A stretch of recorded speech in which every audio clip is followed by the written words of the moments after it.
Hi guys, sa video na ito, may sasagutin tayong tanong. Gold tip naman bossing. Hindi ko alam anong magandang routine sa alt ko. Ang daily routine na ito ay para lang sa mga hindi nakakaalam, isa ito sa pinakamabilis na paraan mag-grind ng gold especially sa alt nyo.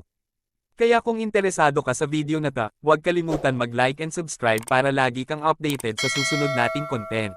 Ang isa sa pinakamagandang source of gold ngayon sa mga alt ay itong kawayan na ito.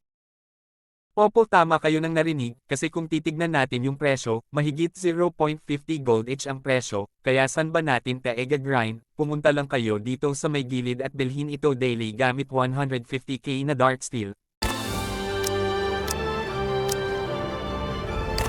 Kapag madaming plant coin naman ang iyong alt, maaari din kayong bumili sa shop, ang naipon ninyong tradable, ibenta ninyo ito sa market, tapos yung mga hindi tradable pwede mong e-craft dito sa pang-enchant sa TE.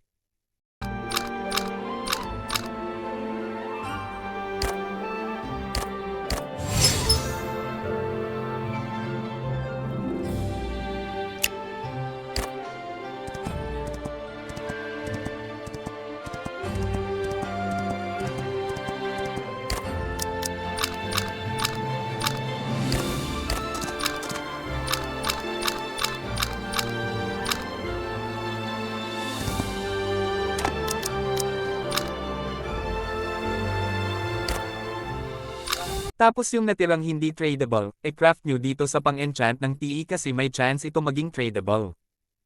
Gawin nyo lang ito sa daily sa inyong alt at not recommendable sa main account. Yun lamang guys, maraming salamat sa panunood. At huwag kalimutan mag-like and subscribe para updated sa susunod na content.